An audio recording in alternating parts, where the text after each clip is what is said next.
आदाब अर्ज़ है। रिपोर्टर्स 21 में आपको खुशामदीद कहते हैं। कराची प्रेस क्लब के स्टूडियो से मैं हूँ फारूक समी और बड़ी खबरों के साथ। पहले ये कि जनाब कराची से टंडोला यार्ड तक अगर हम बात करें शहरी सिंध की, तो वहाँ पे मुत्तहिदा गवर्नमेंट लंदन के ख़िलाफ़ एक गैर एलानिया सा ऑपरेशन जारी है, जहाँ पे बहुत सारे उनके कारकुनान को उठाए जाने का सिलसिला है। और उसकी वजह कुरंगी के अंदर निकाली जाने वाली वो रैली थी, जिसके अंदर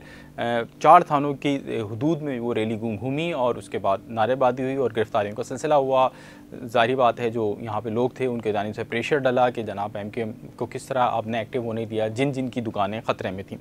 इसके बाद जनाब जब ये सारा सिलसिला शुरू हुआ और उसके बाद ये तवक्को की जा रही थी कि एक खौफ की फ़िज़ा की वजह से MQM लंदन के कारकुनान, जो कि ख़ासे अरसे से अंडरग्राउंड थे और एक्टिविटीज़ छुप के कर रहे थे, वो दोबारा से उस तरह काम रोक देंगे या दोबारा अंडरग्राउंड हो जाएंगे। लेकिन ऐसा देखने में नहीं आ रहा है। कराची के अंदर जो हम एक्टिविटीज़ देख रहे हैं कि वो अदालतों के अंदर पेश हो रहे हैं, दीगर काम कर रहे हैं, MPO के तहत बंद हैं, उसके बावजूद भी उनकी एक्टिविटीज़ उनके जो रिलेटिव हैं या दोस्त हैं वो निकल के उनके साथ काम कर रहे हैं या उनका साथ दे रहे हैं। वहीं हम सिंध के दूसरे शहरों में भी देख रहे हैं, यानी हैदराबाद में आज के दिन यानी 13 तारीख को, और ये डेट मेंशन करके बताया जा रहा है, जिसका मतलब एक पैगाम देना है कि हमें जो हमारा सियासी राइट है उसको काम करने दिया जाए और हम यहाँ पर मौजूद हैं। इन तमाम चीज़ों के बावजूद भी हम मौजूद हैं। ये पोस्टर जो आप मेरे बैकग्राउंड में देख रहे हैं और थंबनेल पे भी आपने इसको देखा होगा, ये पोस्टर भी 13/7 का है और यानी जुलाई के महीने का है और आज की तारीख का है। और ये पोस्टर हैदराबाद के अंदर लगाए गए हैं। हैदराबाद के उन तमाम जगहों पे ये पोस्टर लगाए गए हैं जहाँ पर MQM पाकिस्तान, जो कि हम उसको एलानिया या गैर एलानिया जो भी कहें कि वो अब इनके मद्दे मुकाबिल आ गई है,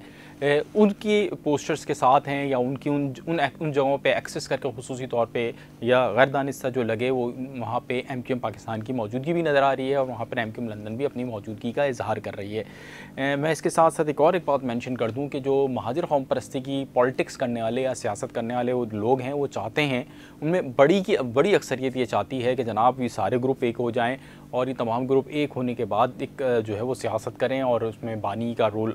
बहुत मेजॉरिटी जो है वो ये चाहती है कि बानी का रोल आगे हो, बाकी लोग की मुख्तलिफ राय हो सकती हैं। लेकिन इसके बावजूद जो हार्डलाइनर हैं वो MQM अल्ताफ़ ग्रुप के, वो कहते हैं कि ये सारे गद्दार हैं, उनको हम किसी सूरत कबूल नहीं करेंगे।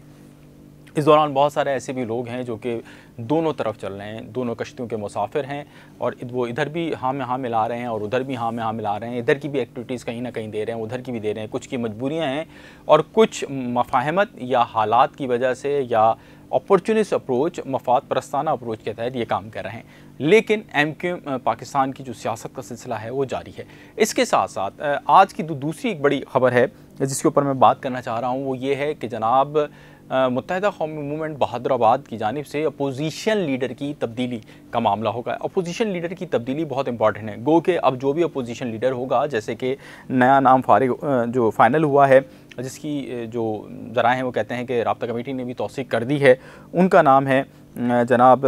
एक तो अली खुर्शीदी साहब हैं जो कि MQM के डिप्टी पार्लियामेंट लीडर होंगे, जबकि नई जो अपोजिशन लीडर होंगी वो खातून होंगी, राना अंसारी होंगी। और ये बड़ी खुशाइन बात है कि खातून अपोजिशन लीडर होंगी, गो के वो 1 महीने के लिए होंगी। लेकिन ये बड़े इंपॉर्टेंट हैं क्योंकि निगरान सेटअप में ये जो नया आएगा, जिसके अंदर पीपल्स पार्टी की जानिब से या जो मफाहमत की सियासत के तहत नाम आ रहा है, वो एक साबिक जज का आ रहा है, उनको लेकर आया जाएगा। लेकिन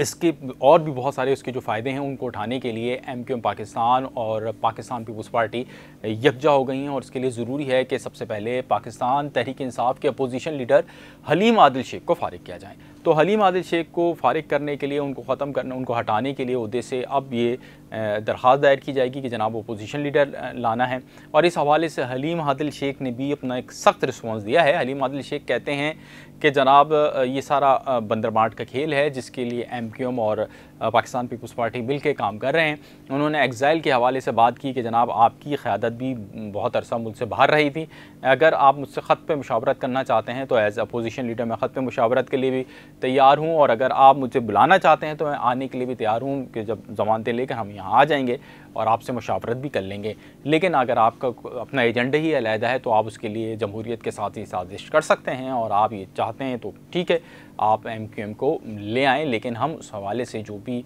स्ट्रगल अपनी है वो उसको ज़रूर करेंगे। ये एक तरीक़ेकार है कि जनाब अपोजिशन लीडर की जो तब्दीली का मामला है उसको अब फ़ाइनल कर लिया गया है। बड़ी अच्छी मफ़ाहमत की सियासत चल रही है इस वक्त पाकिस्तान पीपल्स पार्टी और MQM के दरमियान, यानी बहादुराबाद के दरमियान। गो के इसका फ़ायदा सिंध के शहरी इलाक़ों में या वो इलाक़े जहाँ पे MQM ने किसी दौर में डोमिनेट किया वहाँ पर नहीं है पहुँच रहा, ना पानी पहुँच रहा है। जैसे कि आज जो इस वक्त कराची के या शहरी सिंध के हवाले से अगर हम बात करें, जिन्होंने इस वक्त कराची में बहुत ज़्यादा मेजॉरिटी ली जमात इस्लामी वालों ने, तो उन्होंने भी आज हाफिज़ नईम ने प्रेस कॉन्फ्रेंस की है और ये बात हकीकत है कि 85% से ज़ायद कराची जो है वो बहुत ज़्यादा मुतासर है। बहुत से ऐसे इलाक़े हैं, 45% इलाक़े हैं जहाँ पे पानी बिल्कुल नहीं है। इसके साथ साथ बिजली के जो है, यानी कि इलेक्ट्रिक की जो लोड शेडिंग का मामला है वो भी बहुत ज़्यादा है, जिसकी रोकथाम के लिए ना MQM पाकिस्तान ने कोई अभी तक किरदार अदा कर पाई है, ना पाकिस्तान पीपल्स पार्टी किरदार अदा कर पाई है। लोग गर्मियों के अंदर जो है वो रातें गुजारने पे मजबूर हैं, बच्चे रो रहे हैं उनके, लेकिन वो उस हवाले से कुछ नहीं कर पा रहे। लेकिन ठीक है, पार्टी को शायद कुछ अचीव हो रहा हो इस मफ़ाहमत की सियासत में, और पार्टी इस मफ़ाहमत की सियासत को लेके आगे चल रही है। आज आगा सिराज दुरानी ने जो बात की उससे आप उनकी मफ़ाहमत की सियासत का अंदाज़ा कर सकते हैं कि उन्होंने कहा गो के सिर्फ 1 महीना रह गया है, सिर्फ जो नए अपोजिशन लीडर होंगे या नए जो पार्लिमानी लीडर होंगे MQM के, वो सिर्फ 1 महीने के लिए होंगे। लेकिन उन्होंने कहा कि ख्वाजा इज़हार साहब, मेरी ख्वाहिश ये थी कि आप ही जो है पार्लिमानी लीडर रहते हैं MQM के, जिस पर ख्वाजा इज़हार ने उनकी इस ख्वाहिश पर मुस्कुराया और यही उनकी मुस्कुराहट उनका जवाब थी। ये एक सूरत हाल चल रही है। इसके साथ साथ एक जहाँ MQM लंदन को हमने देखा जैसे जैसे सरगर्म हुई और MQM लंदन ने एक्टिविटीज़ शुरू की, तो मुतबादिल के तौर पे लगता ऐसा है कि पीपल्स पार्टी ने भी उज़ैर बलूच को जो है वो मैदान में उतारने का फैसला किया, या उज़ैर बलूच के जो लोग हैं वो उस दौरान एक्टिव हो गए, अगर मुबैना तौर पे पीपल्स पार्टी इसमें इन्वॉल्व नहीं है, और उन्होंने दरख्वास्तें लगाई गई। लेकिन अब जो इनकी जो दरख्वास्त है उसके अंदर एक बड़ी इंपॉर्टेंट बात है, वो ये बात है, वो ये कह रहे हैं कि उज़ैर बलूच को जो सब जेल में उनको रखा गया है वहाँ से उनको मुंतकिल किया जाए सेंट्रल जेल में। उसके साथ साथ वो कह रहे हैं कि उनको दीगर सहूलियात दी जाएँ, और उसकी वजह वो ये बता रहे हैं कि उज़ैर बलूच की अब जान को ख़तरा है। उनका ये कहना है कि उनको जब सब जेल से यहाँ लेकर अदालत में लेकर आया जाता है तो उस दौरान उनको कत्ल किए जाने का अंदेशा है। इस हवाले से सिंध हाई कोर्ट के अंदर एक दरख्वास्त ज़र समात है और आज भी उसके ऊपर हेयरिंग हुई है। समात के दौरान जो उनके जो वकील हैं हैदर फारूक, जो कि पाकिस्तान पीपल्स पार्टी के एक साबिक जो है वो ज़िम्मेदार रहे हैं, यानी जो उनके स्टूडेंट विंग था उसके, और उसके अंदर उन्होंने काम करते रहे, तो उन्होंने ये कहा है कि जो उज़ैर बलूच हैं उनको यहाँ से मुंतकिल किया जाए, क्योंकि अगर उनको मुंतकिल नहीं किया गया तो उनको एक तो इंतज़ामात नहीं हैं, उनको वहाँ बहुत सख्ती के में रखा जा रहा है, वहाँ पे पंखा नहीं है, वहाँ पे उनको जो एक क़ैदी को सहूलत होनी चाहिए वो क़ैदी की सहूलियात नहीं है, और उसके साथ साथ उनको ये भी ख़दशा है कि जो उज़ैर बलूच हैं उनको जेल मुंतकिल करते हुए जहाँ पे उनकी समात होती है सेंट्रल जेल के अंदर, जहाँ पे वो इंसदाद दहशतगर्दी की खुसूसी अदालतें क़ायम हैं, वहाँ समात के दौरान उनको ख़दशा है कि उनको उनकी जान को नुकसान पहुँचा दिया जाएगा या उनको मार दिया जाएगा। तो इस हवाले से हेयरिंग हुई है। आज की समात के अंदर जो एडिशनल प्रोसिक्यूटर थे उन्होंने कहा कि उनके पास जो दरख्वास्त आई है, जो दस्तावेज़ात अदालत में जमा कराई गई हैं उसकी कॉपी मौजूद नहीं है, जिसके बाद समात जो है वो मुलतवी हुई, और साथ में ये हिदायत की गई है कि जनाब जो सरकारी वकील हैं या जो प्रोसिक्यूटर हैं उनको भी इसकी कॉपियाँ फ़राहम कर दी जाएँ दरख्वास्त की, ताकि आइंदा समात पर वो तैयारी करके आएँ, और जो मतलब उज़ैर बलूच की दरख्वास्त है उसके अंदर कहा गया है उसके जो अगर वो सरकार उस पर राज़ी नहीं है देने को तो उस हवाले से फिर वो अपना जवाब जमा कराएँ। इसके साथ साथ जो है इसके अंदर IG सिंध को भी हुए, सिंध हुकूमत को भी नोटिस हुए हैं। अच्छा, इसके साथ साथ एक और बड़ी जो अपडेट है वो ये है कि जो उज़ैर बलूच साहब हैं उनके केसेस में वो बहुत तेज़ी से ज़मानत पे रिहा हो रहे हैं, और उज़ैर बलूच यकीनी तौर पे बड़े मुतनाज़ा नाम है, लियारी गैंग वॉर के वो सरगना कहलाते हैं, उनके ऊपर क़त्ल के जिनमें सरकारी गैर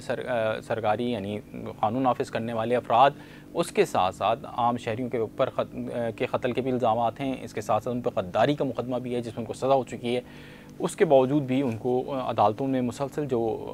प्रोसिक्यूशन है वो जो है मुकदमा साबित करने में नाकाम है, यानी वो जो ट्रायल कोर्ट है अगर वहाँ पे भी साबित ना कर पाए तो फिर आला अदालतों में वो किस तरह किसी मुकदमे को साबित कर पाएगी, ये एक सवाल है। इसके साथ आज के व्लॉग से हमें इजाज़त दीजिए। अपने फीडबैक से हमें ज़रूर आगाह कीजिएगा, और अगर अभी तक आपने रिपोर्टर्स 21 को सब्सक्राइब नहीं किया है तो आपसे गुजारिश होगी हमारे चैनल को सब्सक्राइब कीजिए, हमारी वीडियोस को लाइक कीजिए, शेयर कीजिए। आपका बहुत शुक्रिया, आदाब अर्ज़ है।